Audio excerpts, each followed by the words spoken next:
Alright guys, hello and welcome to part 5 of my Maya Basics tutorial. This is the last tutorial of the series and it's going to be on rendering. Now because it's rendering, I have pre-created the scene so that we can just focus on the rendering. If you want to try recreating the scene, it's simply a plane that's been bent up, or you can just use a regular plane if you don't want to worry about bending it up like that, and a basic cube. So as you can see, when I render it, right now it's just gray and boring. Now the purpose of rendering is, what I mean by rendering is adding textures and lighting and cameras to it so that it doesn't look so boring. So we're going to be going through all three of those things. So the first thing I'm going to go over is the textures and materials. So we're going to start by making this plane white. So to create a new material, you never want to change Lambert 1 because that's the default material. You don't want to change the default material because then every single object you put in will be that material. You want to keep Lambert 1 how it is. So just assign new material by right clicking and going down to assign new material. And as you can see, that comes up with all these different materials you can add. The most common ones you're going to use are Lambert, Blinn, and Phong. So for now we're just going to keep it with Lambert. However, if I were to change that to Blinn, you would see that it's much different. It's more glossy. Lambert is more just a basic gray. So now we can change that color by using this sidebar, and you can change it all the way to the white. Another way to change the color is click on this box that has the color, and you can change the color like that, and you can change it however you like. And we're just going to keep it white. Another thing you can change in here is you can change the transparency, you can change the ambient color, the incandescence, and the diffuse. Now we're going to texture this box. Now to add a texture, you first have to add the new material. I'm going to stick with Lambert. And then to add the texture to it, you have to add a picture to the object. So the first thing we're going to do is get our picture. So if you go to your internet, you're going to type in filterforge.com. And this is the website that I use to get my filters, and I've also bought the program FilterForge. And basically what FilterForge is, it has a library of textures that you can use on your objects, as well as if you buy the program, then you can not only customize the pre-made textures in the library, but you can also make your own textures if you're good enough at the program. So I myself bought it. You don't have to buy it. It's a good investment in my opinion. It only costs like $80 or $90. I bought it. I don't regret it. It's awesome to have. So if you just click on filters up here on the website, you can search the filter library for whatever you want. So what filters should we add to this cube? Let's try. Yeah, this actually looks kind of cool right here. See, it has some featured really good textures. So I'm gonna go with this one because this is right there. So we can add that texture to the object. Usually you'll be looking for something more specific, but I'm not because it's just a tutorial, so it doesn't really matter. If you right click on the object and save image as, you only have to do that if you haven't bought it. If you have bought it, you can open the filter in FilterForge, and then you can customize it to your liking, and then you save the image. But for now, because I don't know whether or not you have the program, I'm just going to save it from the website. So let's call this I don't know, basket texture, because it kind of looks like a basket. Make sure you put it in a place where it'll be easy to find. So save that, then we go back into Maya, and we're going to go under your new Lambert. We're going to click on this checkered box next to the color, and that's where you can add a map. So that texture that I just saved is a texture map. So you can also add a bump map, which will add which will add bumps to it basically. So like if it's a texture, but what bump mapping it does, it basically makes the texture look 3D by manipulating how the light hits the texture. So I'll get more into that in a more advanced rendering tutorial, but this is just a basic one, so I'm not going to talk too much about bump mapping. And then you also have all these other maps. You can add a map to the transparency, the ambient color, the incandescence. I'll have a separate tutorial for all those different maps, but for now we're just going to stick with the color map. So go to File, File 3, Open this little file folder, and find your texture. We named it basket texture. It's right there. Open it. As you can see, it adds that texture to this box. So now if we render it, you can see that texture. So we go under Lambert 9. Now what we want to do is, because it seems a little bit big for the box, if we click here, we can edit it, go under the place 2D texture, and you can repeat it more than once. So if you change it to say 10 for each one, then it'll be more, it'll be smaller. Or that seems a little bit too small, so maybe 4 would work better. Yeah, that looks pretty good. So there you go. You have a textured cube. Now if we render it, boom. That still doesn't look very good though.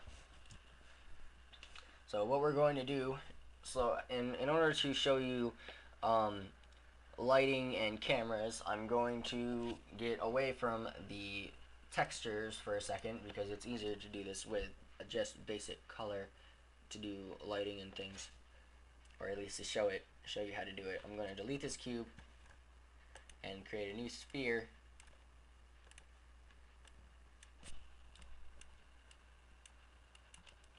And I'm just going to make this darker. So now you have a dark sphere and a white canvas, and boom. Now as you can see, it doesn't look very 3D. It looks almost like it's a circle on a white background. Now in order to make it look more 3D and in order to show where different things are, you have to add some lighting and shadows. So if you go under your rendering tab here, you have your 6 different types of lights along with your camera that you can add.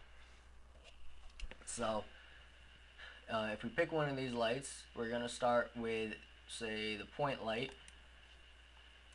You can move it to wherever you want your light to be. If you have some sort of lamp in your scene that you've made, or some sort of place where it would make sense that light would come from, I would suggest putting your light there.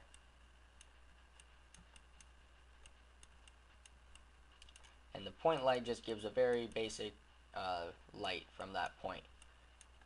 And if you click on it, you can see you have your options over here. You can change what color the light is, so you can make it a red light even, so it makes everything look redder. You can change the intensity, and you can change the shadows, so you can add shadows. So all you have to do to make there be shadows is use depth mask shadows, check that, and then change the resolution. You can either have it really high resolution or really low. It's based on how good your computer is, how you want to do the resolution. The higher the resolution, the longer it'll take to render. I usually don't put it past like 2000 or so. But if you have a really good computer, don't hesitate. You can always go a little bit higher. I wouldn't go that high because then it'll go really slow, no matter what computer you have. So I'm just gonna put it at, say, 1666. That's pretty good. Now if you render it, as you can see, there's a shadow, and it looks a lot more realistic. I'm going to change the color of this because it's kind of blending in with the shadow. So let's make it, say, green. Now it's a green sphere. There we go. That looks better. Now, as you can see, you have your ball, and you have the shadow, and you have the background. And that looks pretty cool. One other thing is that the part that doesn't have light on it is completely black. So that doesn't usually happen if you're trying to make a realistic animation. So what I like to do is add an ambient light.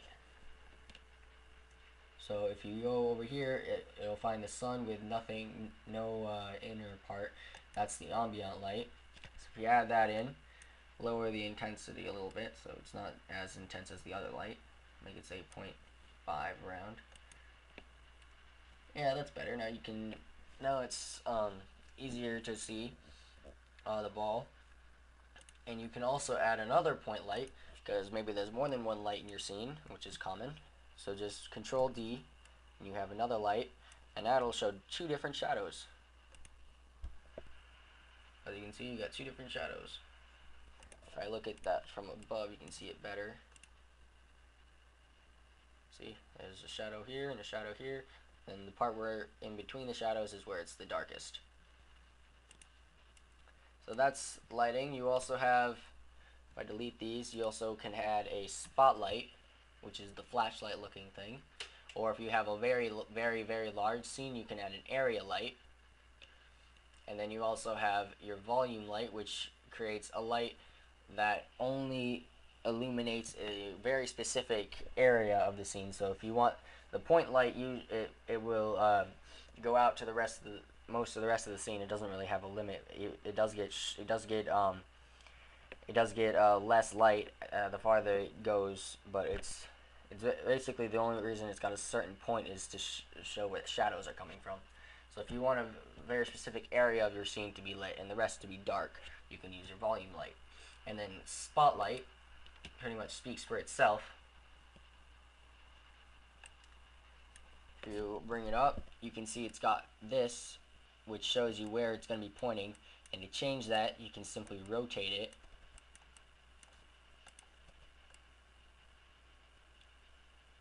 So only the part in this cone and the extended part of that cone will be lit. And then you can add shadows to this as well. Let's try rendering that. As you can see, only the part that the cone is extended to will be hit. Now if you want it to be a little bit bigger than that, you can change the cone angle. The higher the angle, obviously the bigger it'll get. Now you have a bigger amount of spotlight. So you get the idea of the spotlight. You can also add a drop off so that it'll not look so exact perfect light, because usually lights don't usually do that where they're like exactly where the light cuts off. So the drop off will make it a little bit more faded, so it kind of fades out. As you can see, I lower that a little bit maybe. There you go. That looks maybe a little bit more realistic. Add more cone angle, and then add more drop off. There you go. And just keep editing it till you like it. So you get the idea of the lights. Now, the last thing I want to show you is cameras.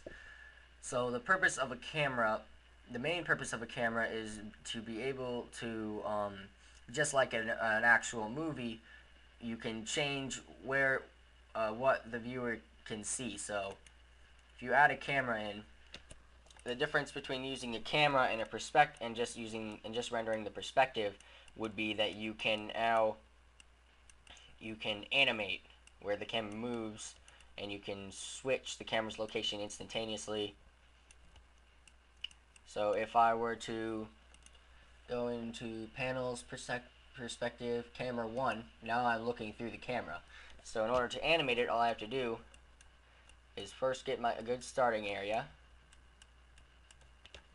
and then click on your bottom part, hit S, because remember, make sure your camera is selected before you go into the camera's view. Remember, if you select anything else, then the camera will be deselected. If you're already in the camera view and you want to select the camera, just click this third box here, find your camera, and just select it.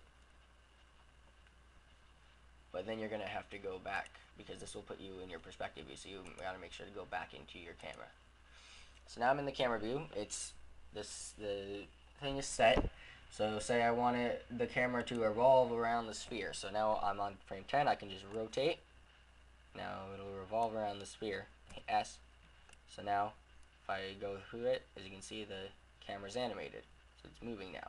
Or say, like in a lot of movies, you want to change where the camera is instantaneously. In a movie, this would be switching the camera. However, in animation, you can use the exact same camera and just change the location instantaneously. So just go to the right exact next frame after it, so that it'll look instantaneous, and just say move it to over here. Now if we play that back, we'll go around and then switch.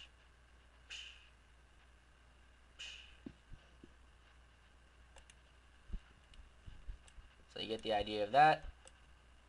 Cameras. Another way to change the camera is to just move it while it's while you're in perspective, but I think, in my opinion, it's easier if you're going through the point of view of the camera, because then you can see what exactly you'll see once it's rendered. So you get the idea of that. We can render our scene one more time. So there you have it. That's the last part of my Maya Basics tutorial. Now I've got a lot more tutorials lined up now that I've got the basics out there, and I'm gonna try and get into some more advanced stuff, so that's gonna be fun. So stay in tune, subscribe, comment, like, all that fun stuff. See you in the next tutorial that I make.